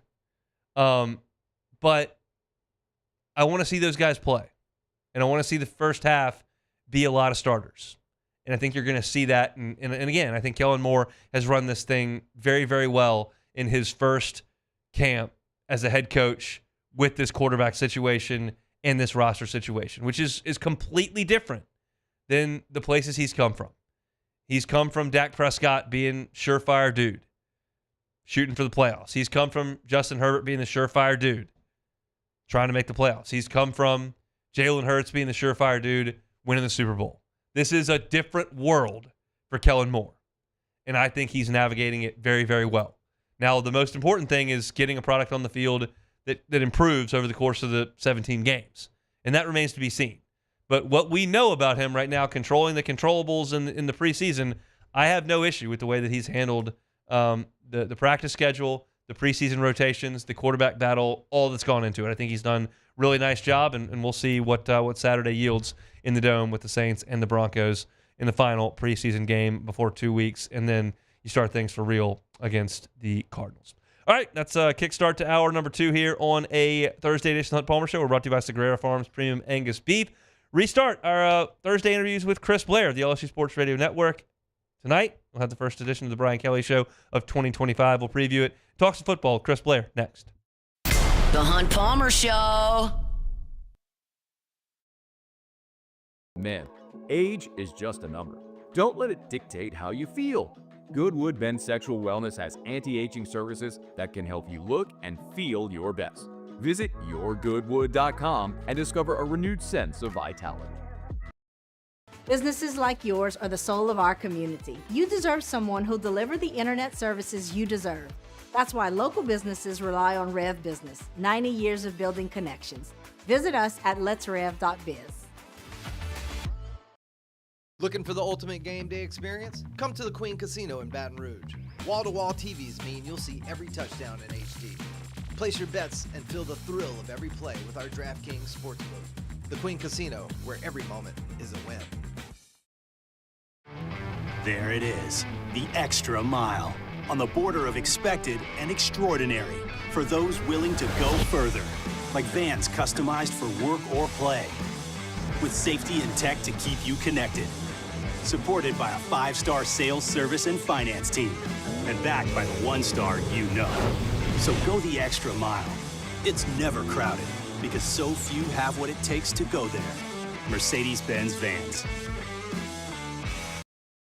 At Atmos Energy, our Smart Choice solutions help customers save energy and emissions with rebates up to $500 off high-efficiency natural gas appliances, smart thermostats, and weatherization upgrades. Together, we're fueling our energy future.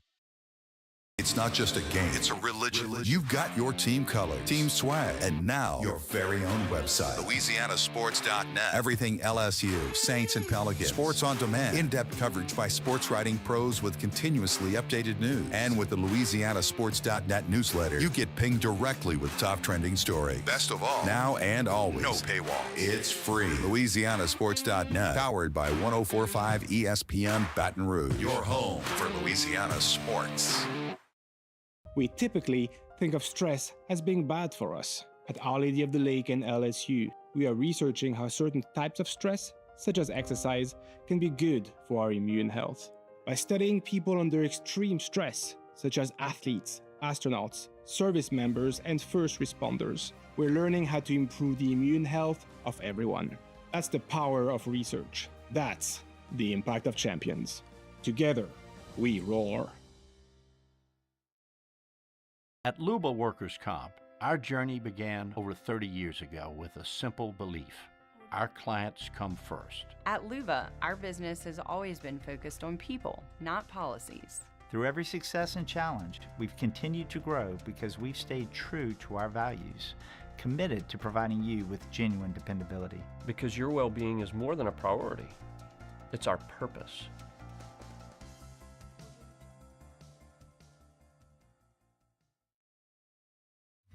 At Sunshine, we know what you see when you look at your land. Where others may see dirt, you see the foundation you've built your life on. It's hallowed ground. It's past, present, and future. We're proud to provide quality John Deere equipment to help you maintain the land you love.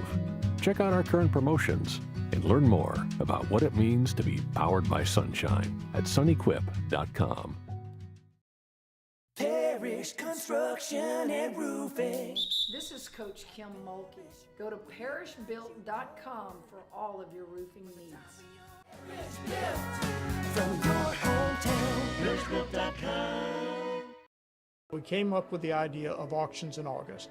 Gulf Coast Bank does all the work. We display the item. You're listening to The Hunt Palmer Show, brought to you by Sagrera Farms.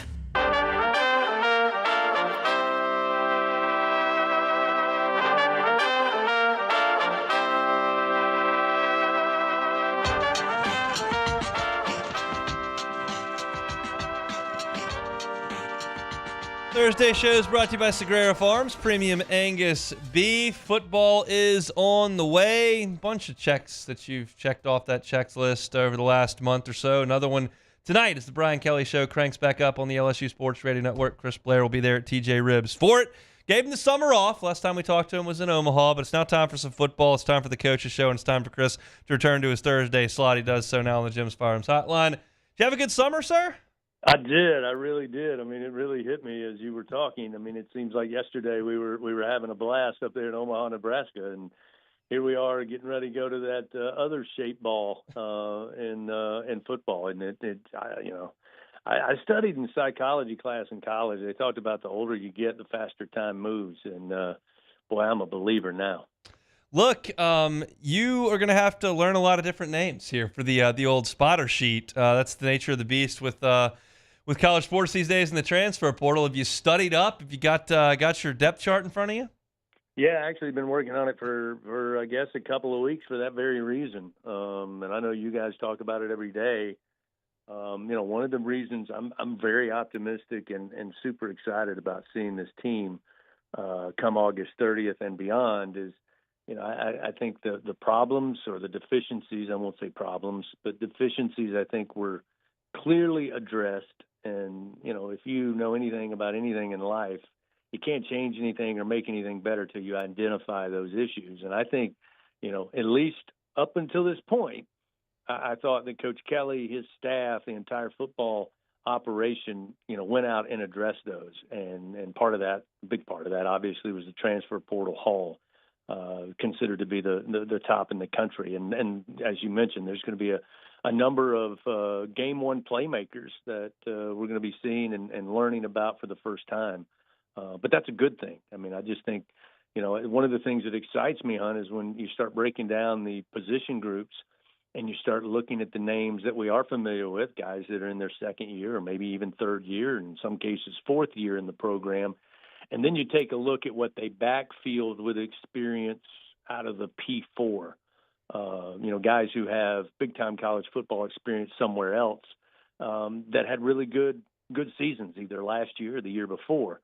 I think that's why I'm optimistic. I mean, you can start making a case, on paper anyway, for how good these different groups should be, whether you want to start with the defensive front and how I think they're going to be more improved based on the personnel, especially at the defensive end, the linebackers with the returners that have great game experience and great talent, as well as some of the younger guys in the secondary that were, baptized by fire, along with some of the hauls there out of the transfer portal. So again, I try to be carefully optimistic because a lot of things have to happen in a given football season, and with a schedule like LSU's, again, you start out with very small margin of error But I can see where there's excitement for this team. Now, ultimately, they got to go out when boot meets ball and make it happen.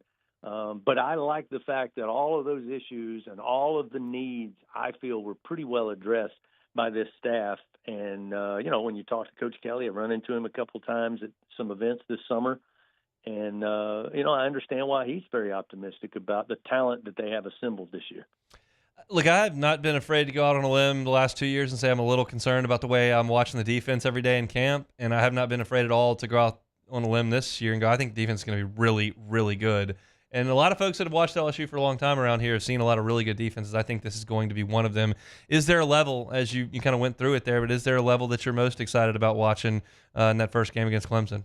Yeah, I think I talked to you a lot last year during the season about, yes, I know the secondary has not been up to the standard that LSU has been accustomed to. And, yes, there were multiple problems with dual-threat running quarterbacks that were widely on display last year.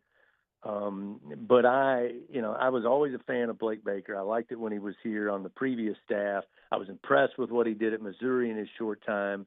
And I just think his philosophy of against these high-powered offenses that the SEC has in bulk, instead of being a reactive defense, I think your best bet is being a proactive, aggressive defense. And that's the kind of style that I think Coach Baker brings. And now I think he's got, whether you talk about the addition of Pybert on the edge or Patrick Payton, who I'm really looking forward to seeing, especially if he's back to full health, and Kevin Peoples, our defensive end coach, for my money, is the best in the country.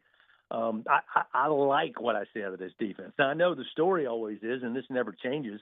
Wait a minute, is there a problem with our offense? I don't think there's a problem with the offense during fall camp. You can go down this list of guys that we're going to be calling on Saturdays.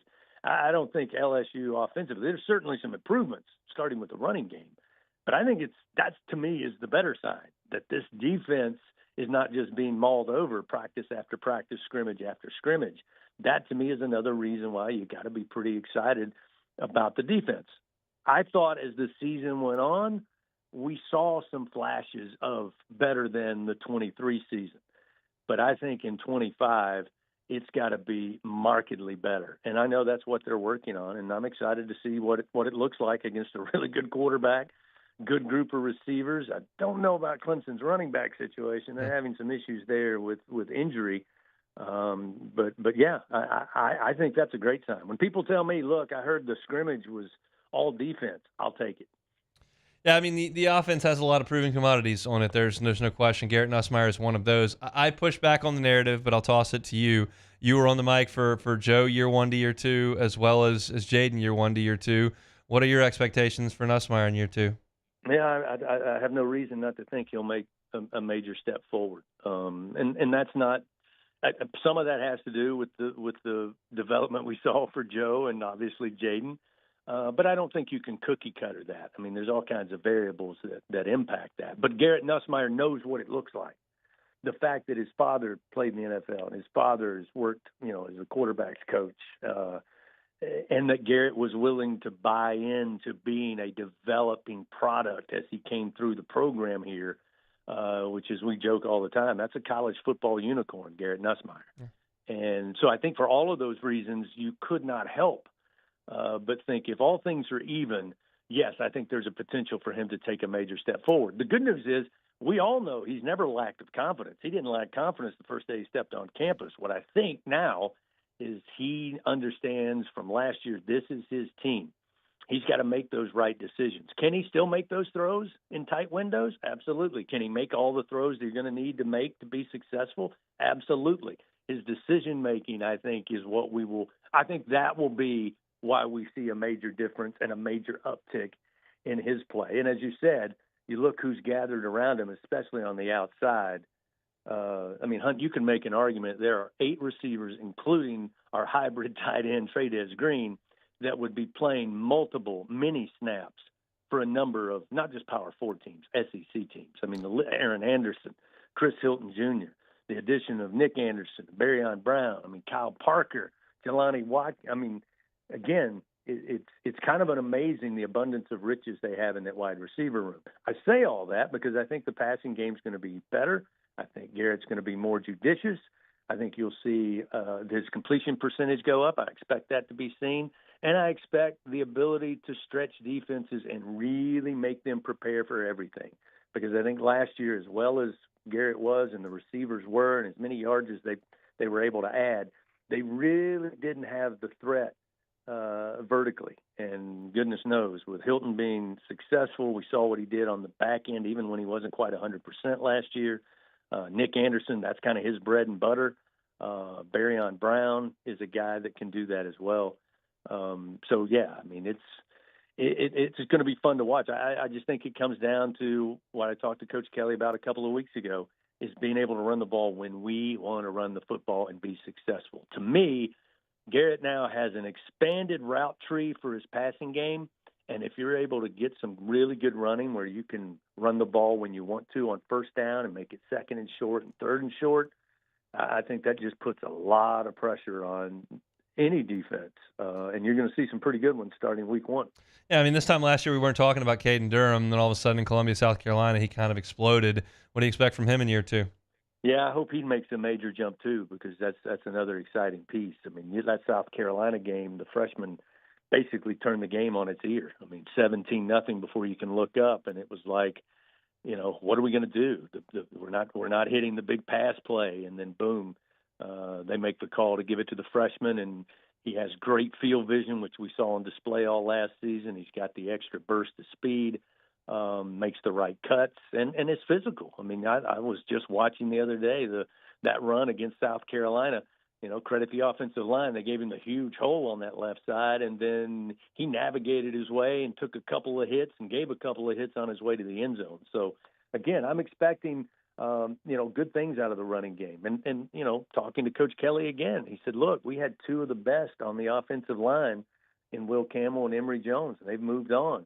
But they really feel like that the group as a whole may be even better than last year, just simply because everybody kind of has upped their game a little bit. And they're going to base everything off the center position, which I think they feel comfortable with. So, I mean, all indications are they should be able to run the ball. And I think what you've heard from Coach Kelly in multiple press conferences is there's been conversations. We are going to run the football, and we're going to be stubborn about it at times, even when maybe it doesn't come to us easy and early. What's the Coke Zero situation in the studio? Do I need to bring some supplies next weekend, or we got that taken care of? We'll have you all taken care of. In fact, I just went over to the big building earlier and made sure I told them that I see a lot of empty racks in that fridge over there. So I think I'm putting the call out now. I think you'll be just fine. I appreciate that very much. Tell everybody about the Brian Kelly show tonight, TJ Ribs. Yeah, we brought back the preseason show. We had done without that a couple of years. It's always kind of a tough show for me. I mean, I use the word tough very loosely here, but you don't want to, talk about week 1 in the Clemson game when you got to do that next week. But there's been so much happening in a positive way with the football program, really going back as soon as the clock hit 000 in the Texas Bowl win over Baylor. And so first part of tonight's show, we're really going to talk about the foundation, the building, what's going on, the new additions.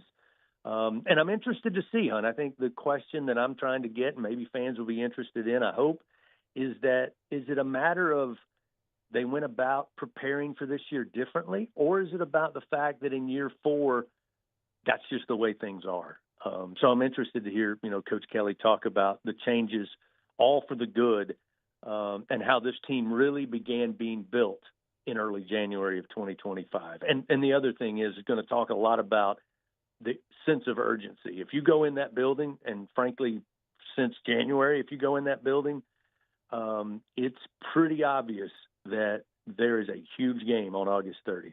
So it's going to be interesting to hear Coach talk about how they've approached the start of this season. We'll talk about it next week, 7 o'clock tonight. TJ Ribs on Acadian, also on your affiliate on the LSU Sports Radio Network here in Baton Rouge, Eagle 98.1. Chris Blair will be there with Brian Kelly. He's with us every Thursday. Thanks, Chris. You got it, boss. Thursday show is brought to you by Sagrera Farms Premium Angus Beef. We'll come back, talk some LSU recruiting, specifically quarterbacks. Elijah Haven is his decision date coming up. Colton Nussmeier is his decision date coming up. Peyton Houston, LSU still recruiting him. We'll talk about all of it with Sonny Ship next. The Hunt Palmer Show. These ice cubes could have been a thankless bed for an all-you-can-eat salad bar. But instead, they cradle and cool the crisp, refreshing Dos Equis. Nicely done, ice cubes. When it comes to industrial construction, River Parish Contractors can do it all.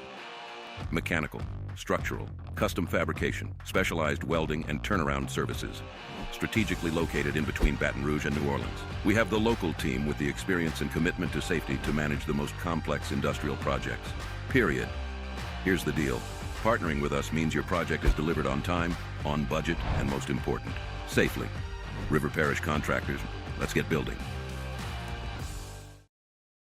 At Atmos Energy, our Smart Choice solutions help customers save energy and emissions with rebates up to $500 off high-efficiency natural gas appliances, smart thermostats, and weatherization upgrades. Together, we're fueling our energy future. Looking for cleaner energy? Propane is energy for everyone. And when you're cooking with clean, affordable propane, you're cooking with gas. In the wintertime, nothing heats a home like Louisiana propane. And when you need hot water, propane's got you covered. Oh, and you won't regret that propane generator when the power goes out. I'm Miss Louisiana, Gabrielle McLeod, and to find more information and to find a propane dealer near you, visit louisianapropane.com. Men, age is just a number. Don't let it dictate how you feel. Goodwood Men's Sexual Wellness has anti-aging services that can help you look and feel your best. Visit yourgoodwood.com and discover a renewed sense of vitality. Breck teamed up to reimagine your parks, and you imagined big. With your help, we went to work creating 12 beautiful community parks across the parish. A family-sized water park, miles and miles of trails, and parks just for your dogs. There are more places to splash, to explore, to run wild, and even soar. You imagined, we delivered. Gold.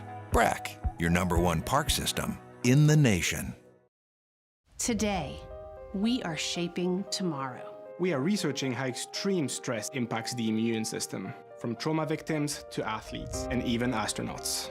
Our work is leading the way in sepsis treatment, saving countless lives. We're unlocking the mind with music in exciting new ways. Our Lady of the Lake Health and LSU are improving the health of our state. That's the impact of champions. Imagine the impact we'll have on the future. Together, we roar. Hi, this is Beth Serena. Welcome to my pool.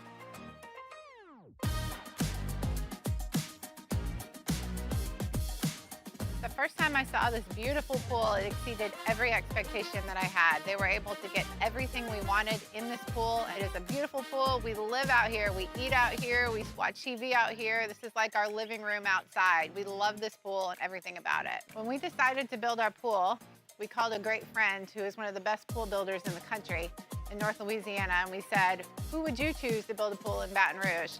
And without a hesitation, he told us Russell Pools. He said their history, tradition of great builds, great pools was unmatched. So of course, who did we call? Russell Pools. The advice I would give to anyone looking to build a pool is first call Russell Pools. They'll do an incredible job. It'll be incredibly organized. It'll be time efficient. And you will have your pool in no time.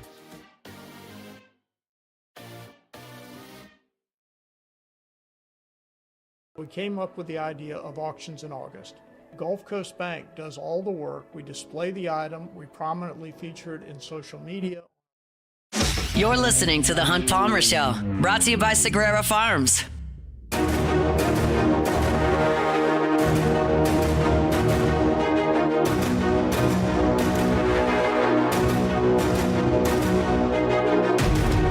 Failure happens to us all, but it's how champions evolve. Say recruiting never sleeps. Never stop recruiting. Certainly LSU staff does not stop recruiting, although they have not recruited quarterbacks at a very high rate in terms of landing them and getting them on campus the last couple of years. None in this true freshman class and none committed in the class that will ultimately ink in December. But the following class, LSU's got a lot of ties to the quarterback position. To talk about all of it, let's bring in Sonny Shipp, 24/7 Sports, good enough to give us a little time on the Jim's Firearms Hotline. Sonny, how we doing? Doing good, brother. How about you? Doing quite well. Let's talk about the three quarterbacks that LSU has significant ties to, and whether or not we could be reaching commitment status with any of them. It's a rare deal where you got two guys in state, and Peyton Houston at Evangel and Elijah Haven at Dunham, who were in the top 5, top 8, depending on where you look in the country. And then you've got your starting quarterback's little brother, Colton Nussmeier, in Texas in the same class, who's in that category as well. How do you think LSU has handled that situation with those geographic and biological ties to their program? Yeah, you always look for some kind of ties, some kind of connections that you can really lean on in recruiting. And in this cycle right here, Joe Sloan, wow, you get the number one quarterback and the number one prospect overall in the country in your own backyard, and Elijah Haven, and then you also have the little brother of a quarterback that you've had in your quarterback room ever since you've gotten to Baton Rouge. And so definitely an interesting, I guess you hate to say dilemma, but that's really what it is at the end of the day, because, you're not going to sign two of them. And at some point, you've got to differentiate the two. You're never going to come out, you're never going to say this is one and this is two. But somewhere in that football ops, there's a recruiting board that's got one name on top of the other. And, I think you're starting to see a little bit of separation between those three right there. And, it had to come at some point. And getting ready before their junior seasons, get ready to start off. I think Peyton Houston, if you're handicapping where he's going to go right now, I think you got to look at USC as a big candidate for him. Remember Booby Feaster, the 4-star receiver in the 2026 class, who was really high on LSU. He and Feaster are really, really good friends, and so I would not be surprised at all if you don't see those two together out west at USC. And then that brings you to Haven and Nussmeier, and if you have the choice and you going after one over the other, who's your top dog? Me? I don't know enough about it. I know I know Elijah is an incredible athlete, a great young man. I've met him here, great basketball player. And I know that Colton is Garrett's brother. He's left-handed. He's probably a little bit better athlete. But I couldn't give you a reasonable take on who's better or not. Yeah. I think you look, and granted, this is just me looking at it, okay? I think probably at the end of the day, you come down to comfort level, huh? Probably at the end of the day, a lot of your decisions that you make, it comes down to, are you comfortable with that decision? And I think that ultimately is probably what tips the scales in Colton Nussmeier's favor a little bit when it comes to LSU, is that you have that comfortability factor that Sloan has with the family. I mean, he knows everything, all the ins, all the outs, everything that there is to know about this kid, about this family, about the entire process, about how the process is going to play out from every angle. As far as, I think, what he's getting on the field, what you're getting off the field.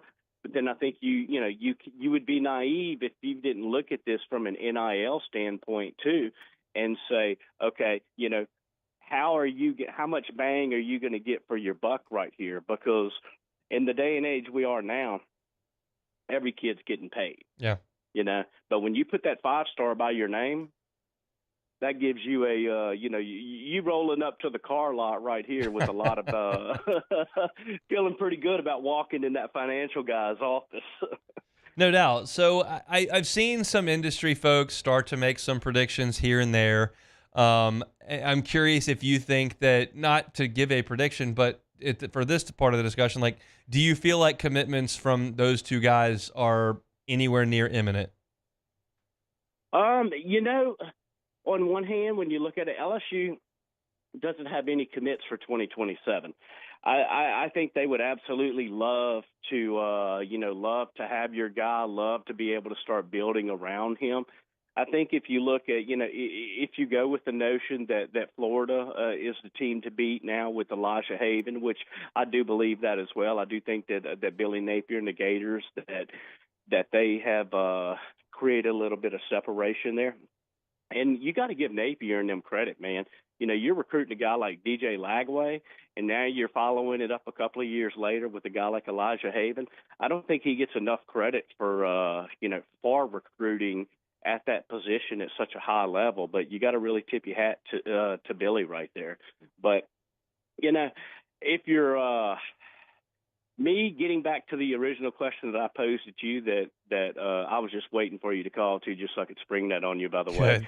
But getting back to that original question, what I think really tips the scales, in Nussmeier's way, it just all boils down to Sloan having that comfortability that he has with the family, and grow it. You got a kid who grew up in a quarterback room, just like Garrett. You kind of, when you're checking all those boxes and stuff, you're checking most of those boxes without really even having to get in and do much homework on them.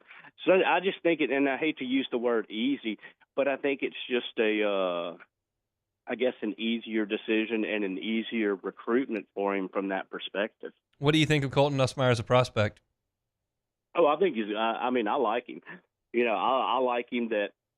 I like that he's got, and hate to say this because I think Garrett just doesn't, for some reason, has just never wanted to show people that he had a little athleticism. I kind of compare him to Joe Burrow as far as being sneaky athletic. You think that the guy can't run, can't do anything. All of a sudden, 14 yards later, you're like, wow, okay, where did that come from? And I think Garrett really has a lot of that in him. When you look at, I know that when you look at quarterbacks that, lefties kind of get a bad rap. They get called, pushing the ball, don't really have arm strength and things like that. I think that, but I think all of the boxes and stuff that you look for as the quarterback goes, I think Colton has all of those. It's interesting. We'll see if a commitment is coming at any time before his junior season starts up here in a couple of weeks. So one name I wanted to ask you about before I let you go here is Darius Gray, 5-star interior offensive lineman who will make his decision tomorrow. Do you have a thought on LSU and South Carolina there? It sounds like it's a 2-horse race.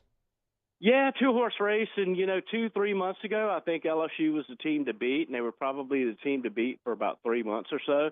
And then once he hit that stretch of official visits, and he had a stretch to where I know he went to LSU, then he went to South Carolina. Before LSU, though, he had Ohio State, he had Tennessee, and then he went to Clemson.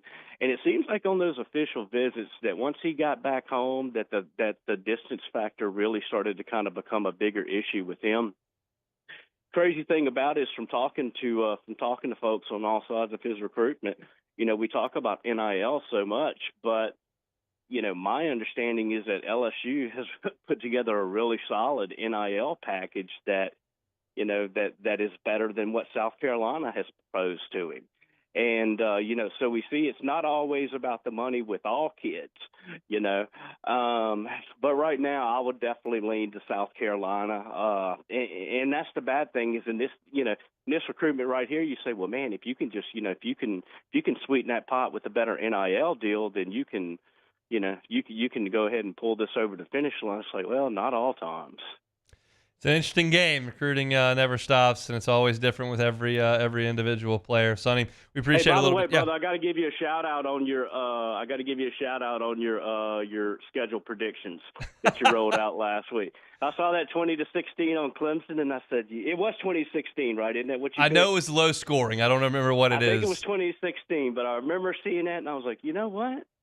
I said, I'm with Hunt. I think LSU's defense is going to pull this out. And so now that pulled me. I was like, okay, so now I got to go 11-1, or do I just pick another loss on the schedule? So I stuck one in there with Oklahoma which ticked people off. But I appreciate it. If you want to go read that, you can at LouisianaSports.net. I had to give you hell on that. I was like, how in the hell does he have them losing to Oklahoma to end the season? Well, can't get them all right. We'll see. We'll crank it up here in 2 weeks. He's Sonny Ship, 24/7 Sports. Thanks, man. Have a good one, brother. all your recruiting coverage, you can find it there. Sonny and the team at Go 24/7 do an awesome job. Glenn's with us every Tuesday, and when we need some recruiting talk, generally we hit up Sonny, and he's always accommodating to us and gives us a little bit of time there. So we'll see what happens with Gray tomorrow, but it sounds like most in the industry believe South Carolina's kind of surged ahead at the 11th hour. We'll give you an update on it on tomorrow's show. All right, let's take a time out, come back, and close it out next. The Hunt Palmer Show. Flight by Yingling is raising the bar by crafting the next generation of light beer. With only 2.6 carbs and 95 calories, this is premium refreshment 6 generations in the making. Flight by Yingling. Raise the bar. Parish Construction and Roofing. This is Coach Kim Mulkey. Go to parishbuilt.com for all of your roofing needs. From your hometown, parishbuilt.com.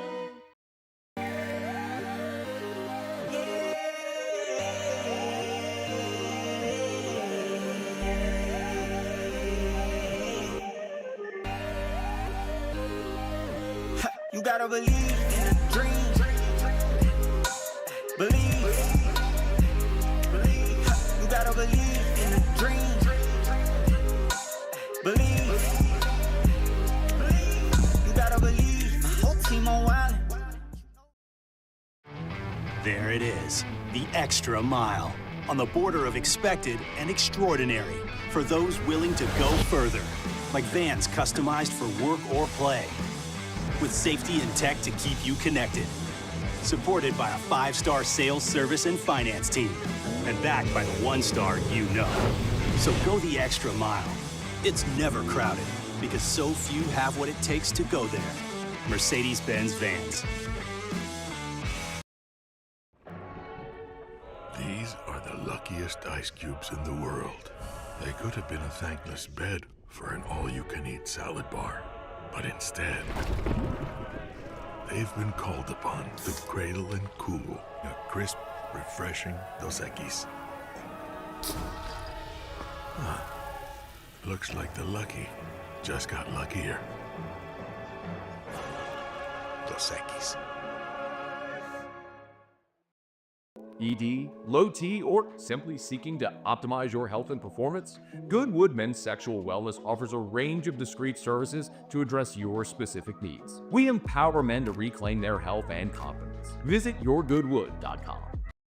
At Ochsner, we know healing is a team sport. That's why we've partnered with world-renowned orthopedic surgeon Dr. James Andrews to create the Ochsner Andrews Orthopedics and Sports Medicine Institute. Whether you're a professional athlete or a weekend warrior, our team of specialists are dedicated to getting you back in the game.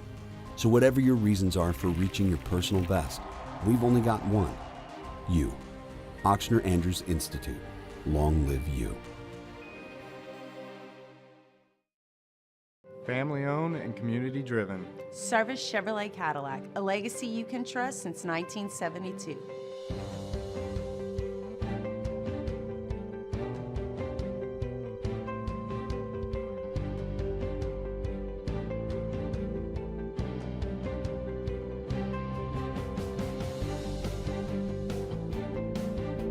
Service Chevrolet Cadillac, our family serving your family. For over 50 years. At Luba Workers' Comp, our journey began over 30 years ago with a simple belief. Our clients come first. At Luba, our business has always been focused on people, not policies. Through every success and challenge, we've continued to grow because we've stayed true to our values, committed to providing you with genuine dependability. Because your well-being is more than a priority. It's our purpose.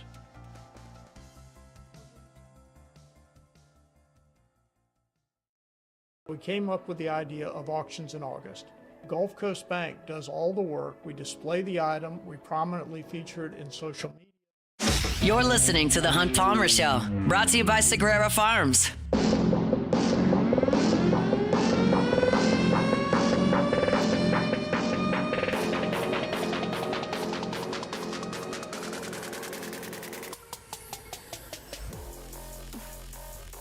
Shout out to Sean Segrera, the folks over at Segrera Farms. I'll give you Sean's cell at the end of this read. So if you're looking for some prime Angus beef, I'll give you the number to call. It's Sean's cell phone. He can set you up. He came by my house a few weeks ago and dropped off some beef. We have gone through a good chunk of that. My wife said, best burgers I have ever made at home.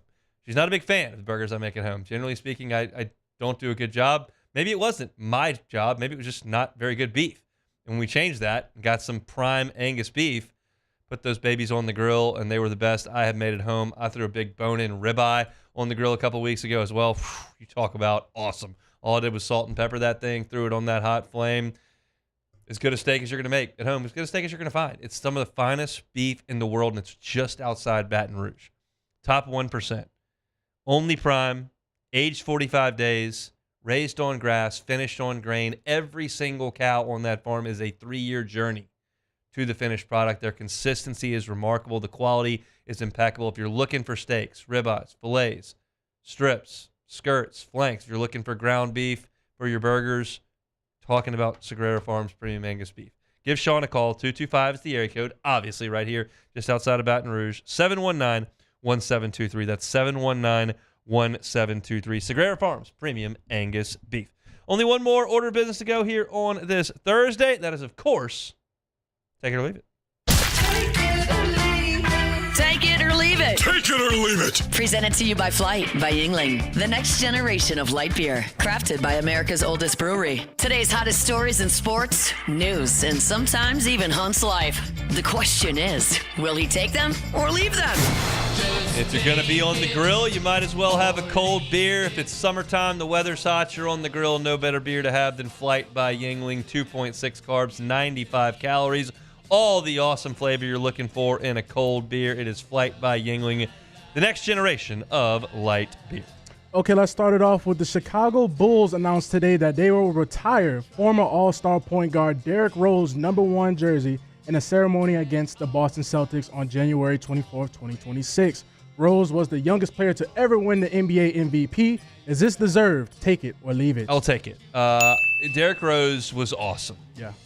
Injuries, that's going to be a what could have been story. It really is. It's not as bad as some of the what could have beens. Yeah. Because he did have that MVP season. And really, if you look at the history of the Bulls, awful, Jordan, best ever, awful, except for Rose. Yeah. Like, they have done nothing outside of that Rose-Noah team that was very good. They didn't quite make it to the degree that the Bulls fans thought they would. I was actually in Chicago for the NBA playoffs one year to go see the Cubs.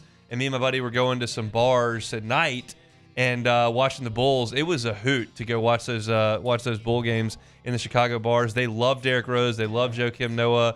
Carlos Boozer was on a couple of those teams. Like, they were good, just not quite good enough. But if Rose would have been healthy, you're talking about really an all-time great. When he was healthy, you're talking about a guy that got to the rim as effectively as probably any point guard in the history of the league. Yeah. Now, Russell Westbrook kind of became that guy, but Rose was the first one of that breed, and it just didn't work. The knees wouldn't hold up. Yeah, man. It's sad how all that played out. So, Brock Bowers, Georgia Bulldog, debuts on the NFL Top 100 at 24 as the highest-ranked tight end in the league. George Kittle was ranked at 31, who was number 2. Is Bowers the best tight end in the league off his rookie year? Take it or leave it. Take it. Oh. Now, Jordan, let me tell you about Brock Bowers. Okay. And his season last year. Tell me. He was on my fantasy squad. Okay, so you're a Bowers guy. He set the record for tight end receptions and yards, and I had Saquon Barkley last year. Oh, you won it all? I didn't even make the championship. What? I can't decide if that's really good fantasy football managing or not. I mean, I had those two guys. That's good. You had studs. I had nothing else. Oh, I think my quarterback was terrible. I don't remember. I decided not to keep Jalen Hurts. That hurts. Oh, what is going on here? It was poor, but I kept Brock Bowers for this year. I only paid like $5 in the auction for him. I get him for $10. We like that. Yeah. But yeah, Bowers is awesome. I got to find a way to surround my guy with some more talent. You're lucky Taylor's not in here. He would have had an aneurysm here, and you got rid of Jalen Hurts. Probably so. Yeah, he would have. So. Now, this is my favorite one. I've been waiting to get to this one. It's not even a take or leave it. Why is Hunt hiding the fact that Cubs are winning their current series against the Milwaukee Brewers? I mean, I guess I would say take it or leave it, but I want to know why. We're watching right here. Okay, so what's going on, Hunt? You're currently winning the series. I'm happy The last two nights have been very good. Last night's game was a freaking nail-biter. The Brewers loaded the bases in a one-run game. Line drive towards right field. We catch it on on the fly, and in the game, we've cut it to 6. But that's the problem is they were up by 9. So now, if we don't win today, we're down 7. We're still not going to be able to catch them. You have to win the game today. The difference in today is 5 or 7 with basically a month and a week to go. I'm excited. I'm happy the Cubs are playing better. They figured out Kyle Tucker's got a broken hand. We're figuring that stuff out. I'm in a good mood based on the last 3 days. Okay, However, they need to finish today. They're down 2-1 in the 6th. Pitching well, got to swing the bats. All I can tell you is this, Jordan. Yes, please. No, that's not true. That's not all I want. I want to win in the playoffs and go to the World Series and win it. But, it is a great year when it's this point of the calendar. It's kind of the dog days. You're not to football yet, and the Cubs are giving me juice every night. I like that a lot. They're giving me juice right now. They got to get to the finish line here. But the key is they're way up in the wild card. They're very likely to make the playoffs. That's going to give me potentially some really good times in October. We'll see. But they got to find a way to win over the last 4 innings here because going down 7 games at the end of August is not going to be able to be overcome. Well, yeah, I had to ask that because, the last couple of days, every time you came in about the Cubs, it was doom and gloom. Oh, man, the Cubs, They swept the doubleheader, and they won a big one last night. They're playing good. I had to do some research. My hope is that the Brewers are finally becoming who they are. Okay. The Brewers kept winning 13 games in a row. Not routinely.